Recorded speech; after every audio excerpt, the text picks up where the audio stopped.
Hi, Dr. Yass here.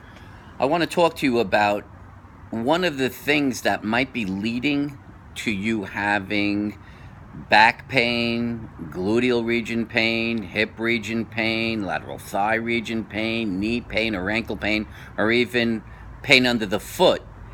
And it is something you're probably not even aware of that you're doing, but if you were to look at yourself, you would actually see that you're doing this.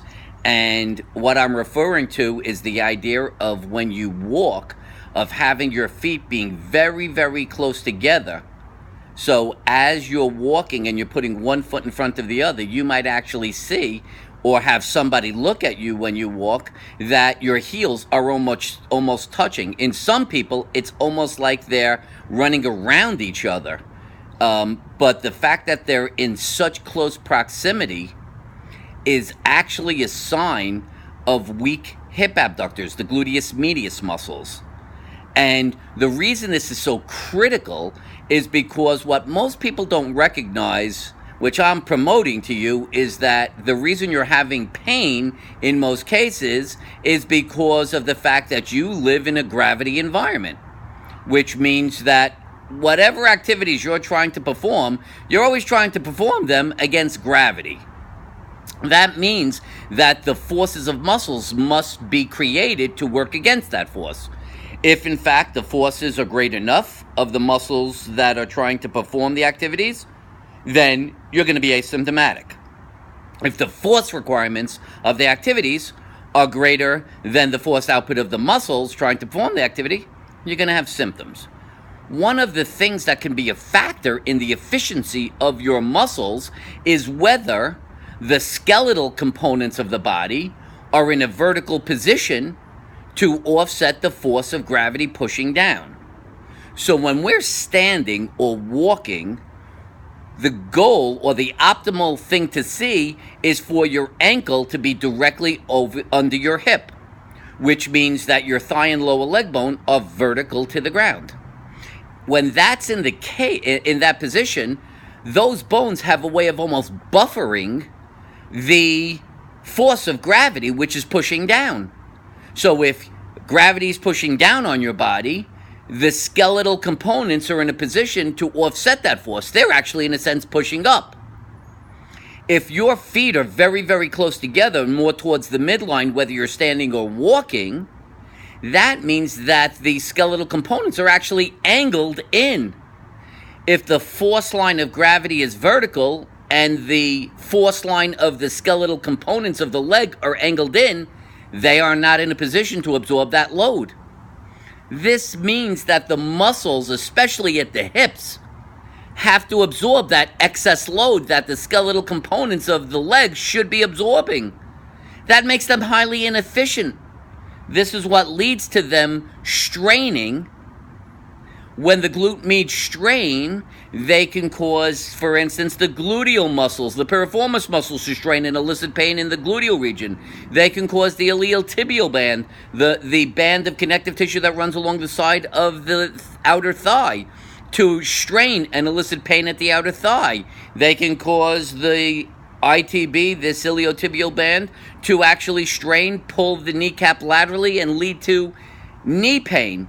They can cause a straining of the glute med can cause you to weight bear improperly through the ankle instead of being in the midline of the ankle, weight bearing more towards the inner aspect of the ankle, which could lead to ankle sprains, muscles that support the ankle strains.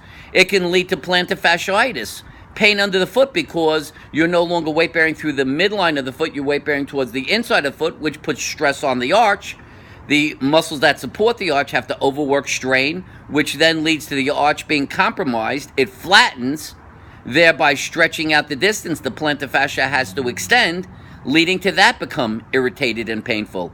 So look at what we're talking about. The excessive use of the glute med, due to the fact that the structural components of the legs, the bones, are not in a vertical position to absorb the force of gravity, which it was designed to, causes those muscles to overwork, which could lead to straining of other muscles or other tissues, leading to pain at certainly even the back, the gluteal region, the lateral thigh, the knee, the ankle, or the foot. So, Part of the Yass method is the interpretation of the presentation of bodies, the interpretation of the body's presentation of symptoms to allow you to understand what tissue is eliciting your symptoms. So, if someone's having back pain, gluteal region pain, hip pain, groin pain, lateral thigh pain, knee pain, ankle pain, foot pain, one of the things that the Yass method looks at is how the person walks. And if I'm seeing, or it can be identified, that you're walking with a very narrow support position where your ankles are almost touching, that's telling me that your glute medius are weak. That's the only reason that you would be walking like that or even standing like that. The reason that's happening is because when you pick your foot up to place it in front of you, you have a battle between your groin muscles on the inside of the thigh and the hip abductors, or the gluteus medius muscle on the outside, battling in terms of which way your leg will be placed when you put it down. So if the groin muscles are stronger than the hip abductor muscles, the gluteus medius muscle, then your leg will be pulled inward, more towards the midline. That's in most cases why you are placing your foot so close to the midline. Why when you walk or stand, your heels are so close to each other. So that's the presentation. If I see somebody, or it can be identified used by the interpretation of the Yass method, that you're either standing with your heels very close together or you're walking with your heels very close together, that is a red flag of a strained and weakened glute med. That, combined with other presentations of where your symptoms are, muscle testing, touching tissues to identify, can lead to you recognizing that the cause of your pain is muscle and not structural, and beyond actually identifying it as being muscle, knowing which muscles are responsible. So I want you to start, whether it's you looking in a mirror, whether it's you having someone watch you walk, start to look at how you stand. Start to look at how you walk. If you're seeing your heels are very close to each other and you're having symptoms, we're going to probably anticipate that the weakened glute med is a component of the cause of your symptoms, and it's also another reinforcing point that the cause is muscular, not structural. So start looking at this. Start looking at yourself. I was just talking to a patient recently, and I was saying that you can see people moving in the most awkward manners, and these are all red flags to the fact that the cause of their symptoms are muscular, but no one identifies them. And the reason is not even the individual, because what they're trying to do is just perform the functional activity. They don't care how they do it. They're just trying to do what they're trying to do during the course of their day. And without identifying specific muscles being responsible for symptoms and dysfunction, it actually feeds into the situation getting worse and worse, and that's when you see greater and greater compensatory responses and awkward ways people do what they do. The Yass method is the only method that wants to look at how you do what you do to identify what types of deficits may be causing not only your symptoms, but this dysfunction. So the Yass method, again, is the only method that actually interprets the body presentation of symptoms, not just where you're having pain, but do you have movement pattern disorders? Do you have postural deficits? We could look at strength and flexibility and a variety of other aspects, but ultimately, the body will tell you whether the cause of your pain is muscle or structural. In 95 to 98% of cases, it is muscular. Really understand this premise. It's critical to understand. Muscular causes will not show up on diagnostic tests, and there is no specialty, no medical specialty designed to understand how to interpret whether the cause is muscular.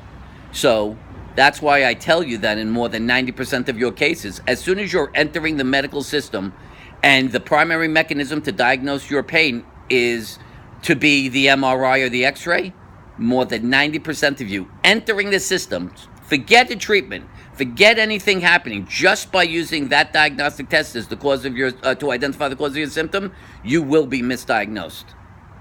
That is how significant the failure is in the use of the diagnostic test, the MRI or the X-ray. It is a complete failed system.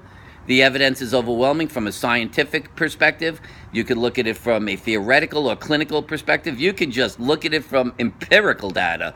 Everybody who's getting surgery is failing. Everybody is in pain. Still, utilizing pain medication, now the psychotic use of radiofrequency ablation or rhizotomy, severing nerves or cauterizing nerves. This is insanity.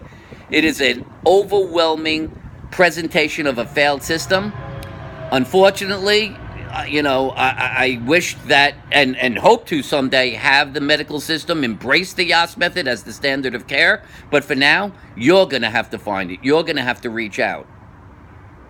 If you want to get to the Yass method, if you want to use the only true method to properly diagnose the cause of your pain, and if it's muscular, easily understand which exercises, which muscles to strengthen, which exercises have to be done, how to do those exercises correctly, and reinforce the use of progressive resistance to cause the muscles to adapt to greater strength so that they can perform their functional activities without breaking down.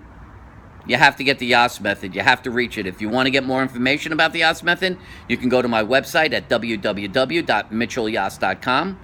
You want to ask me questions, you're not sure, you want to know how to proceed, contact me through email at drmitch@mitchellyass.com, drmitch at mitchellyass.com, or even better, you could just call me. Call me on my cell phone if you have a question, a concern, you're not sure what to do, you're not sure how to proceed. God forbid you're being told you need a surgery.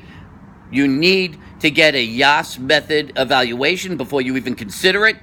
Just recognize that the failure rate for back surgeries is somewhere around 70-80%. Everybody knows somebody who's had a hip replacement, a knee replacement. It hasn't worked. There's a good reason, because the structural variation found wasn't even the cause of the symptom. It was muscular after the surgery. Now you have even greater muscular deficits. So that's why your pain is the same, if not greater. You need to call me, 516-449-1359. Again, 516-449-1359. I put all this information out there because I recognize the significance of being the only individual with a method that can properly diagnose what tissues are eliciting your symptoms. Everyone has the right to get the right diagnosis. Everyone has the right to have their symptoms resolved. Everyone has the right to have the quality of life they desire and choose to have. Let's get together. Let's understand what's happening with you. Let's resolve your symptoms. Let's get the life back that you so justly deserve. This is Dr. Mitchell Yass, wishing you a pain-free, fully functional life. Bye-bye for now.